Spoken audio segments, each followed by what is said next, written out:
इधर सामने देखिए, आज हम आप लोगों को पढ़ाएंगे एसिड। एसिड यानी कि अम्ल। क्या है? अम्ल। अम्ल क्या होता है? अम्ल वे पदार्थ होते हैं जो स्वाद में खट्टे होते हैं, अम्ल कहलाते हैं। यानी कि खट्टे पदार्थों में अम्ल पाया जाता है। किनमें पाया जाता है? खट्टे पदार्थों में अम्ल पाया जाता है। लिख देंगे खट्टे पदार्थों में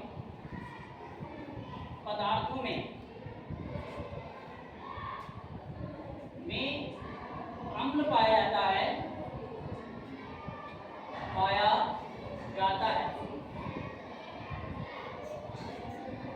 इसीलिए अम्ल, खट्टे पदार्थ अम्ल कहलाते हैं। इसलिए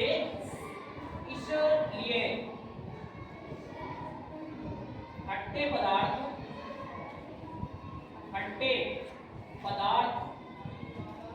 अम्ल कहलाते हैं। क्या कहलाते हैं? अम्ल कहलाते हैं।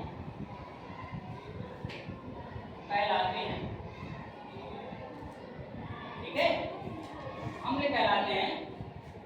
दूसरी क्या परिभाषा है कि अम्ल जो पदार्थ होते हैं वो नीले लिटमस पेपर को लाल कर देते हैं। अम्ल जो होते हैं वो नीले लिटमस पेपर को लाल कर देते हैं। यानी कि वे पदार्थ जो नीले लिटमस पेपर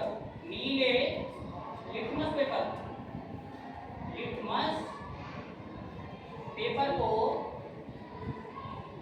लाल कर देते हैं। क्या कर देते हैं? लाल कर देते हैं। इतनी परिभाषाएं हो गई। यानी कि पुरानी पद्धति के अनुसार, पुरानी अवधारणाओं के अनुसार, ओल्ड कॉन्सेप्ट के अनुसार। ठीक है। अब आधुनिक परिभाषा क्या है? यानी कि आर्हीनियस सिद्धांत के अनुसार लिखेंगे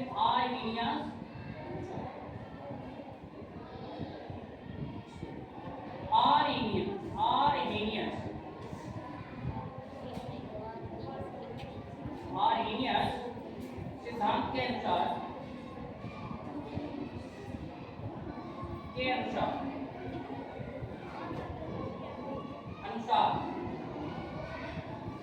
अम्ल वे पदार्थ होते हैं जो जली विलय में एच आयन देती है। अम्ल वे पदार्थ होते हैं, लिखेंगे अम्ल वे पदार्थ होते हैं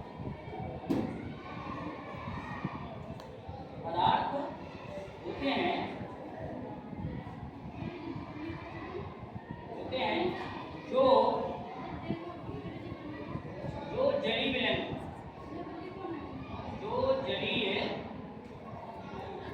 विलय में एच आयन देते हैं। क्या देते हैं? H ion.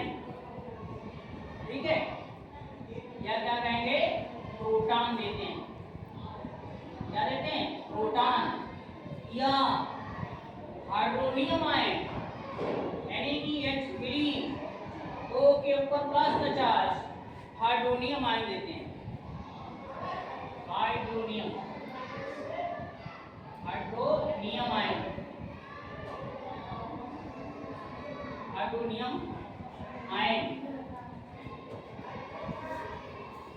आयन देते हैं। अब ये कौन कौन से पदार्थ हैं जिनमें एच आयन को जली विलय में देंगे? ठीक है, ये उतारोगे? चाहिए, ये तो लिखा है तुम्हारा ऑलरेडी। ठीक है, इसके बाद उतारना। देखिए,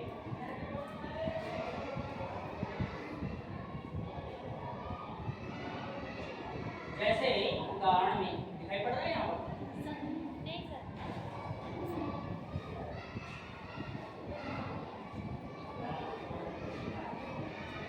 इतनी परिभाषाएं तुम्हारी पहले से पढ़ चुकी हैं। आगे नहीं, जैसे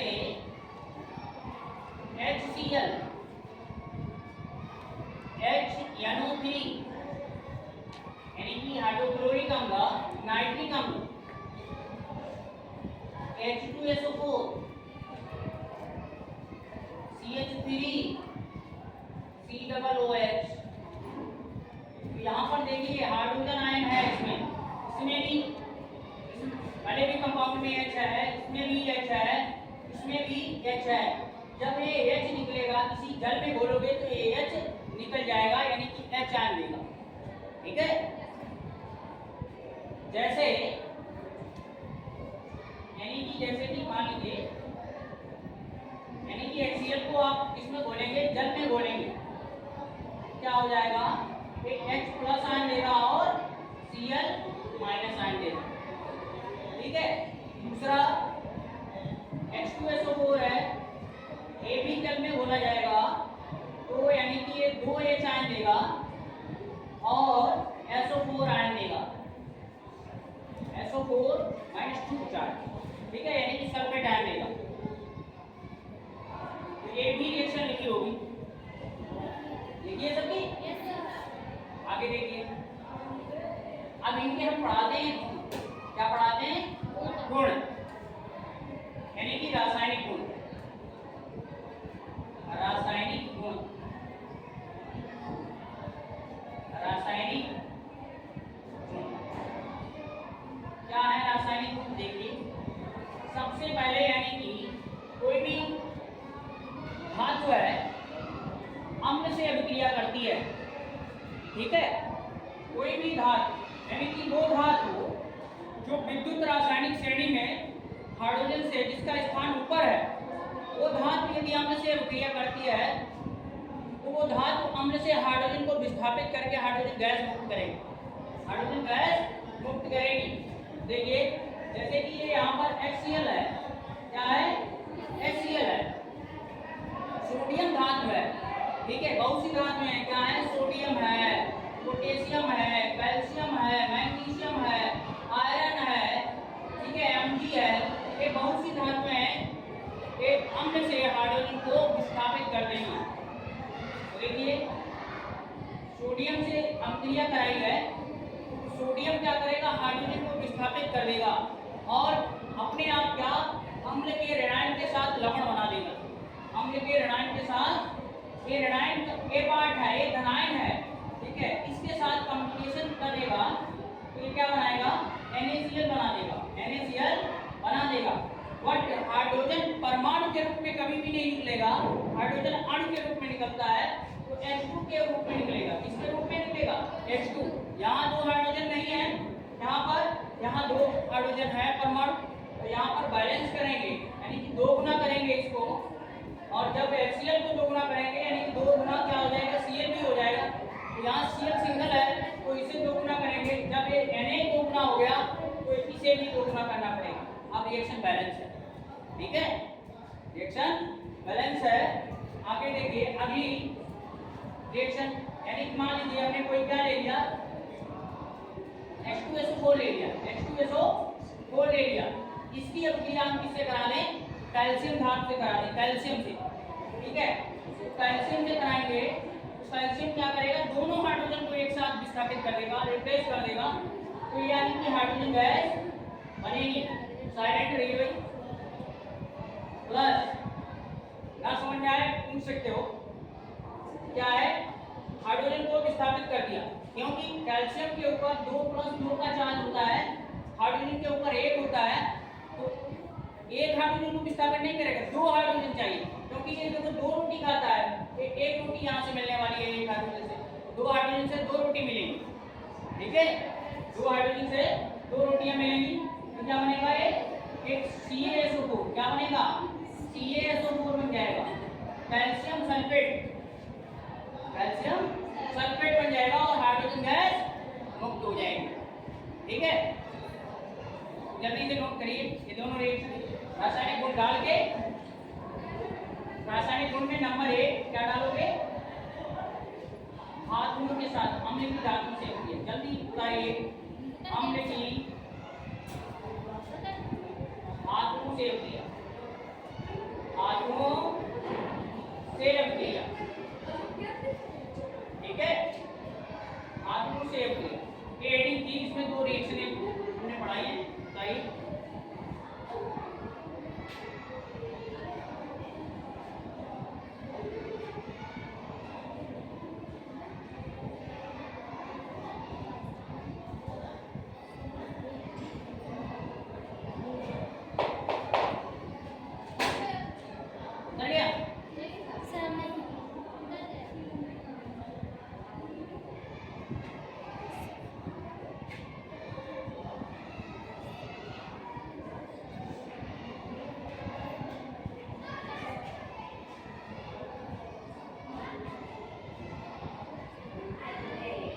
ठीक है, कर गया भाई।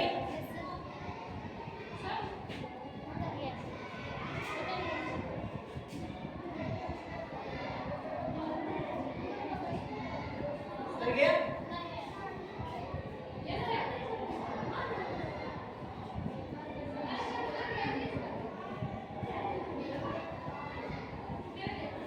अब दूसरी हेडिंग पड़ेगी, आवाज बंद करें। देखिए दूसरी हेडिंग क्या है, धातु ऑक्साइडों के साथ अभिक्रिया, यानी कि दूसरी हेडिंग यानी कि बी नंबर डाल देंगे, अम्लों की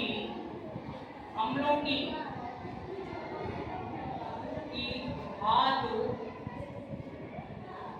ऑक्साइडों के साथ अभिक्रिया, धातु ऑक्साइडों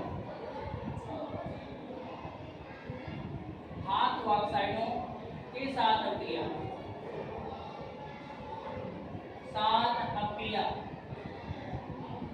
ठीक है। अम्लों की धातु ऑक्साइडों के साथ अभिक्रिया, देखिए धातु ऑक्साइड यानी कि धातु से ऑक्सीजन ज्वाइंट होगा तब बनेगा धातु ऑक्साइड, ठीक है।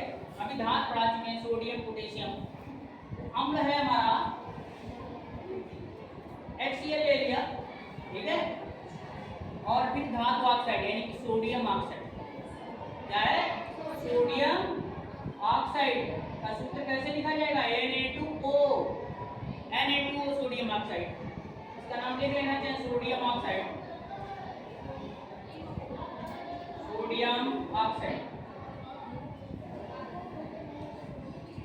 ठीक है।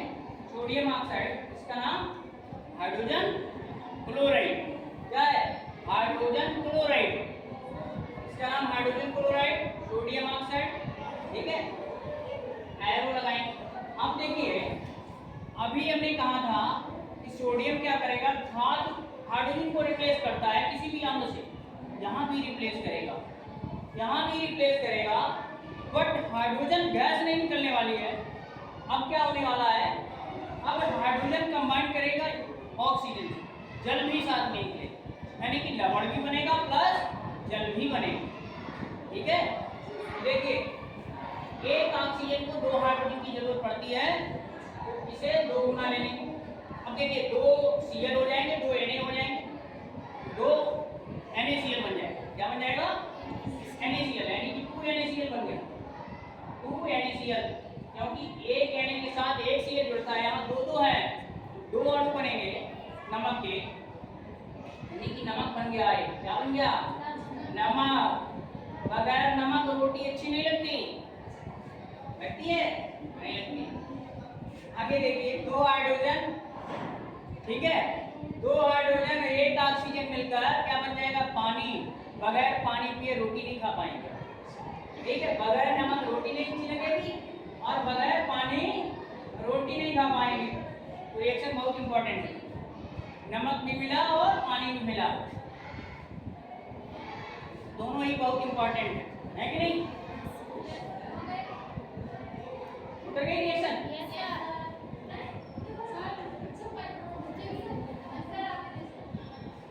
उतर गई, थोड़ा हाथ भी साथ में चलाते रहो।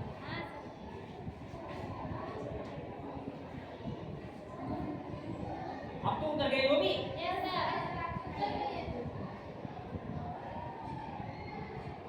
तो देखिए दूसरी रिएक्शन आपको पढ़ा है, दूसरी रिएक्शन है कि दूसरा अम्ल ले रहा है और दूसरी धातु ऑक्साइड, ठीक, यानी कि हमने ले लिया है, थोड़ा नीचे तेज बोलना पड़ता है,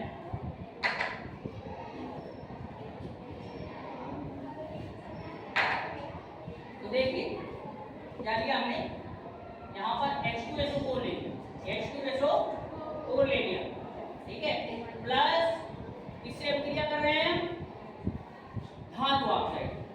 अब धातु क्या होगी हमारी, यानी कि क्या लेने, सोडियम ऑक्साइड लेने, यहाँ नहीं कोई धातु लेने,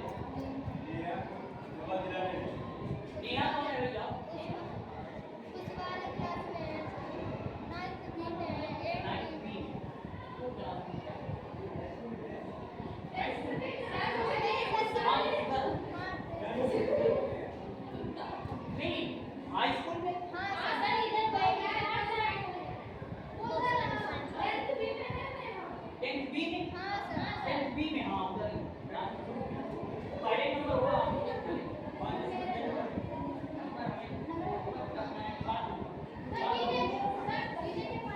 देखिए इलेक्ट्रोफोर्स बातें होंगी। इसमें हम दूसरी धातु ऑक्साइड यानी कि कैल्शियम ऑक्साइड CaO हाँ देखो Ca सिंगल है, O भी सिंगल है। अभी Na जब सोडियम ऑक्साइड लिया था तो वहां पर Na2 थे, ऑक्सीजन एक था, क्योंकि वहां पर वैलेंसी सोडियम की एक थी, ऑक्सीजन की दो थी, और यहाँ पर दोनों की वैलेंसी बराबर है तो चार्ज कैंसिल हो जाएगा, वैलेंसी से कट हो जाएगी। तो देखिए ये बनाएगा क्या, एक कैल्शियम दो हाइड्रोजन को रिप्लेस करेगा तो बन जाएगा CaSO4 plus H2O calcium sulphate, इसका नाम हो गया कैल्शियम सल्फेट।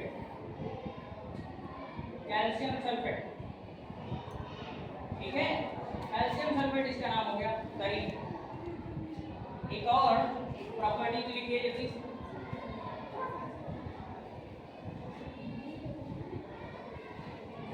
अगली हेडिंग डालें, अम्लों की क्षारों के साथ अभिक्रिया, अम्लों की क्षारों के साथ अभिक्रिया, अम्लों की क्षारों के साथ अभिक्रिया, क्षारों के साथ अभिक्रिया, अम्लों की क्षारों के साथ अभिक्रिया क्या होगी, मैं पहले ही बता रहा हूं, अम्ल क्षार से अभिक्रिया करके लवण बनाते हैं और इस अभिक्रिया को उदासीनीकरण अभिक्रिया कहते हैं। अम्ल क्षार से अभिक्रिया करके लवण बनाते हैं, ठीक है। इस अभिक्रिया को क्या कहेंगे, उदासीनीकरण अभिक्रिया, यानी कि लवण तो हमने हर एक रिएक्शन में बनाया, लेकिन इस अभिक्रिया को उदासीनीकरण अभिक्रिया कहते हैं।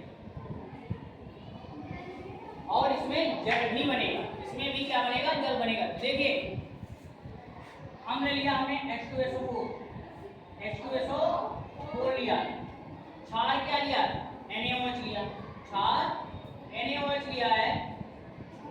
देखिए यहां से Na क्या करेगा, फिर हाइड्रोजन को रिप्लेस करेगा, हमेशा यानी कि मेटल ही हाइड्रोजन को रिप्लेस कर रहा है, बहुत ही इजी रिएक्शंस हैं, ठीक है।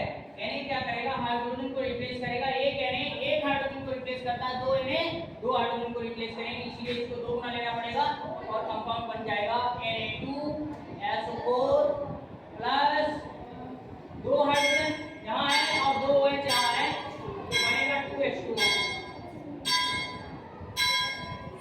तो आज यहीं पर हम अपना टॉपिक स्टार्ट